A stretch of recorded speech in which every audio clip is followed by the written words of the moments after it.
Today, we're going to dive into a concept from Japanese philosophy that, honestly, has the power to change how you approach, well, just about everything. I want you to think back for a second. Remember the first time you picked up a guitar, or started a new job, or even just tried a new video game? There's that spark, right? That open-minded curiosity where every tiny little discovery feels like a massive win. But, over time, that feeling, it just kind of fades. It turns into routine, or worse, frustration. So why does that happen?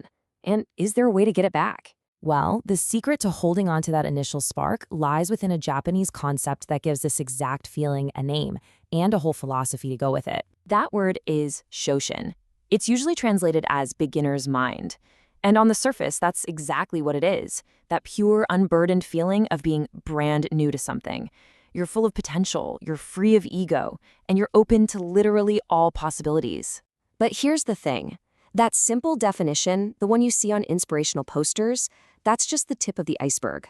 To really get what makes Shoshin so powerful, we have to dig a little deeper into where it came from, and trust me, the original meaning is way more profound. You see, this idea didn't start in a dojo or an art studio. No, it began as a core concept in Buddhist philosophy, and it carried some serious weight. What's so fascinating is that Shoshin is actually a shortened version of a much deeper term, shohosen. And this original concept, it wasn't about learning a new hobby. It was about the huge, life-altering moment you decide to seek enlightenment, a total commitment of your entire being to the Buddhist path. A pretty big deal, right? So how on earth did this incredibly deep spiritual idea become a guiding principle for artists, for athletes, for entrepreneurs, for all of us?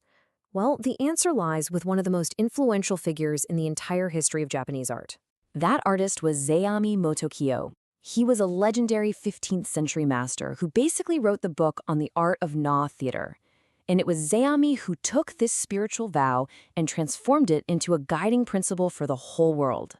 In his famous writings, a work called The Flower Mirror, Zeami dropped this iconic line, "Shoshin wasuru bekarazu." Do not forget the beginner's mind. It's so simple, so direct, and just unbelievably powerful. But here is the absolute crucial point. Zeami wasn't just talking to the new guys, telling them to remember their first clumsy steps on stage. No, he was laying out a whole philosophy for achieving true mastery. He argued that the beginner's mind isn't something you outgrow. It's something you have to actively cultivate at every single stage of your life. And this is where the concept really cracks wide open, because Zeami didn't see Shoshin as just one single idea. Nope. He saw it as 3 distinct stages that you have to nurture throughout your entire journey. So here they are: the initial Shoshin, the occasional Shoshin, and the Shoshin of old age. Each one applies to a totally different phase of your development, from being a complete novice all the way up to being an expert. First up, the initial Shoshin. Now, this is the one we're all pretty familiar with. It's about never, ever forgetting the humility, the raw effort, maybe even the embarrassment of being a total beginner. Remembering this keeps you grounded, and it keeps you empathetic to other people who are just starting out. Next, we've got the occasional Shoshin. This is for when you're not a rookie anymore. You've got some skills, you've got experience. The huge danger here is getting stuck, hitting a plateau. This Shoshin is all about tackling every new project, every different performance, every unique challenge as if it's a new beginning. It's about adapting and avoiding that trap of thinking you already know all the answers. And finally, and this might be the most important one, is the Shoshin of old age. This is for the master, the veteran, who is at the absolute peak of their craft. It's basically a warning against arrogance, against getting a big head. It's the discipline to stay humble, to recognize that your journey is never actually over, and to keep seeking new knowledge with the exact same openness you had on day one. So, when you put these 3 stages together, Shoshin completely transforms from a simple, nice feeling into a really profound philosophy for your life and your work. The ultimate lesson here isn't about staying a beginner forever. Of course not. It's about carrying the best parts of being a beginner with you, always.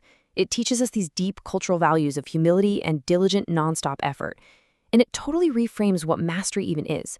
It's not a finish line you cross. It's a continuous, humble journey of learning. And that really leaves us with a question to think about.